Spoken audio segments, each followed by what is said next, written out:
Hello, Tim from Fairplay now on the 26th of October 2021. First of all, just a quick update on yesterday's events at the Crawley Magistrates Court, where the two peace officers were defending themselves against the ridiculous charge of impersonating police officers.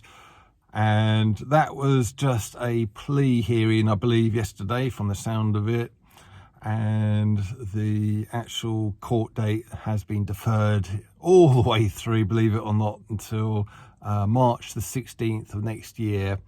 And that's going to be at Horsham. Not sure if it's sort of the magistrates court or whatever, and not really sure why it's in Horsham when they were sort of arrested in Crawley and all the rest of it. But anyway, that's what's happening.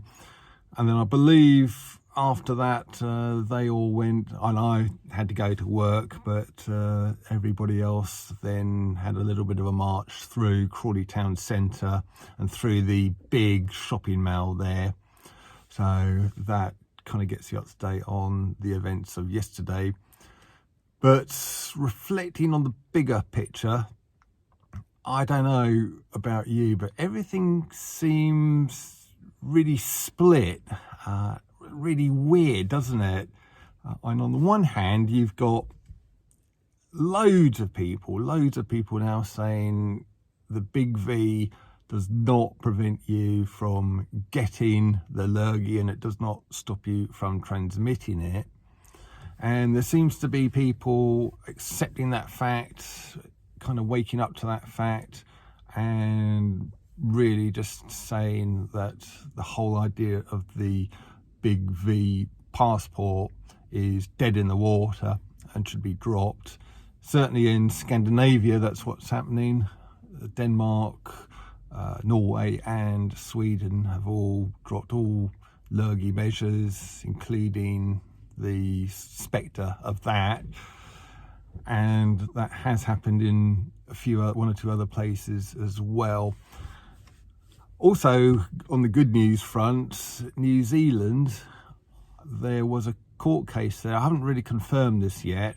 Maybe you can help me do so. But there was a court case where a lawyer took, I think, the government to court about big V mandates and passports, and said that you cannot do this because it breaks the Nuremberg Code, and therefore the court upheld that, and that has taken away the New Zealand government's option of being able to do or bring in these mandates. And I believe something similar is about to happen in Australia as well.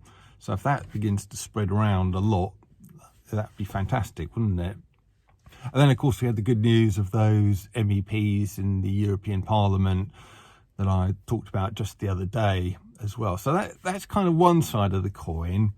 And yet on the other, you've got people appearing to double down on the whole sort of big V mandate and passport idea. And either that, or they're certainly not backing down from it, but stepping things up. And we've had old Savage Javid talking about mandating all November Hotel Sierra workers to have it. He's been talking about that in the last couple of days, and in various other parts of the world they have been talking about similar things, including Biden's latest ridiculousness, where all travellers coming into the USA have to be double V'd unless they're from a country with less than 10% take up, I think, or something, and then anyone can come in whether they're sort of V'd or unV'd. And just go and figure out the logic on that one if you can. Absolutely crazy, if you ask me.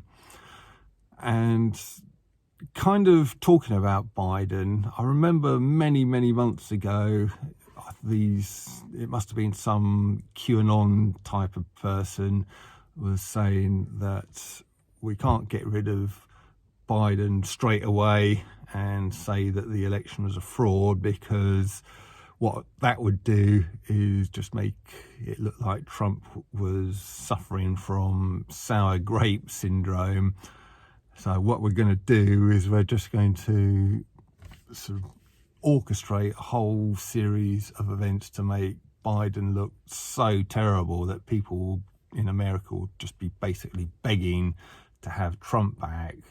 So it certainly kind of looks like that's happening, because the crazy stuff that Biden's been doing is just unbelievable, isn't it? And I just cannot understand. Well, I don't really understand it too much, but what's going on over there. But it almost seems like if you wanted to make Biden look like an absolute fool, this is what you'd do.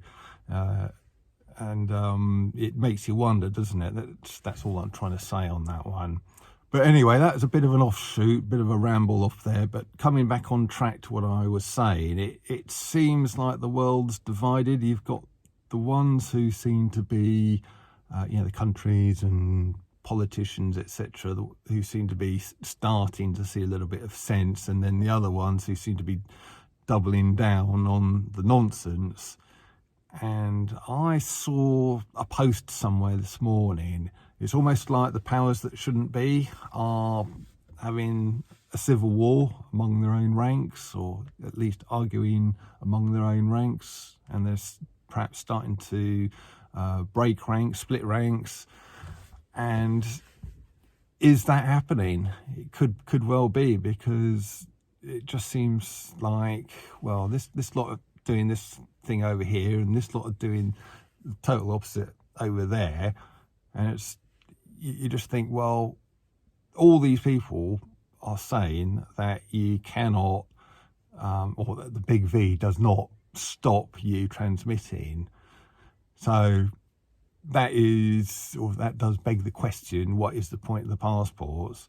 And yet people, and the mandates, but people like Javid and all the rest of them seem to be doubling down on it. So I just cannot make head or tail of it at the moment.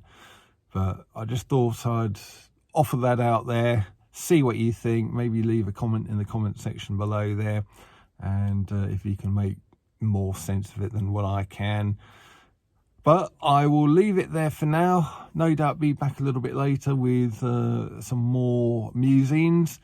Tim from Fair Play Now, thanks for watching.